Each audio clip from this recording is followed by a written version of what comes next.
Hello, and welcome to another edition of Solo Sib. Last time we set some goals. We're going to try and achieve those goals today. I don't think we'll be able to because my production quality is not going to skyrocket today. However, I will be talking about a topic I've actually thought about and experienced in my daily life. Today, I'd like to talk about nature photography, which is my primary photography focus. So, if you check the comment section below, not the comment section, the video description section, I suppose, I will have a link to my Flickr in case you're interested. I don't really care if you look or not, but it will give you a sense of what I photograph, which is almost entirely animals. So, switch on the glasses.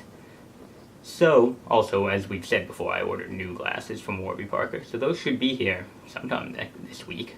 I don't know when, they haven't shipped yet. Anywho, nature photography is an incredibly frustrating thing to do sometimes. If you go to a zoo or something, nature photography is great. The animals are there and they can't really get away, but zoo photos sometimes lose something, especially if you have cages and glass and enclosures that are very obvious and you can't get away from them. It becomes very difficult to get a good photo when you have metal bars across everything. Even if you have a really shallow depth of field, those bars can usually ruin a photograph. I should know, I've gotten plenty of great shots that were ruined by cages and bars. So, you're better off going out into nature, right?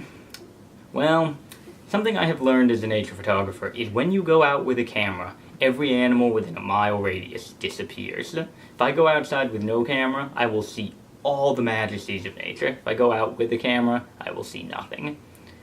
So you have to be patient. You have to go out, set up, and sit there for hours sometimes, and just wait and hope that you get the shot you were after. But you know what? You most often don't. And that's why nature photography can be frustrating, because there's a lot of nature photographers now, and it's hard to get that great shot.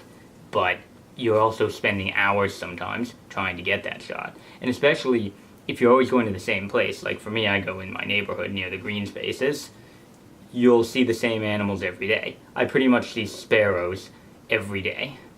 They are non-interesting birds. No one wants to look at a picture of a sparrow. But that's all that are out.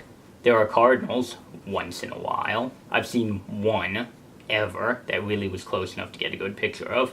There are blue jays, never close enough to take a picture of. And there are hawks, never close enough to take a picture of. Even with really great telephoto lenses, and I have a very good telephoto lens, getting the shot is almost impossible most of these days. You're spending hours to maybe get that one shot, and it can be incredibly frustrating when you go out every day and you never see anything. I get very burned out on photography when I go out multiple days and I never see anything I want to photograph. I envy street photographers who live in cities like Shanghai, like Hong Kong, where you can go out on the street and always see something new and interesting. People like looking at other people. Getting a good animal shot requires a lot of creativity. Getting a good person shot really just requires getting a good person shot. Because people are inherently interesting to other people, but animals require something else. Usually, you're trying to impart some kind of human feel to an animal photo, or at least to get incredible detail. And that's really hard to do. So, nature photography can be very frustrating. If you're interested in it, I highly recommend trying it. But you have to go in knowing you're probably not going to get the shots you want most of the time, or ever.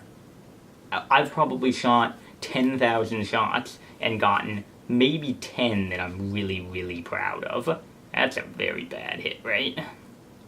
That's what? 0.1%. Not a good hit rate.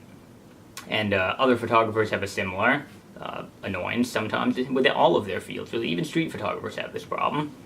So that's what I wanted to talk about today. Nature photography, why it's frustrating, but why it's also enjoyable. If you're interested, as I said before, my Flickr is in the description below. If you enjoyed this video, please like and subscribe. Not every day is about photography, but some days will be, because it's one of my hobbies. So please like, subscribe, share with your friends, and leave a comment.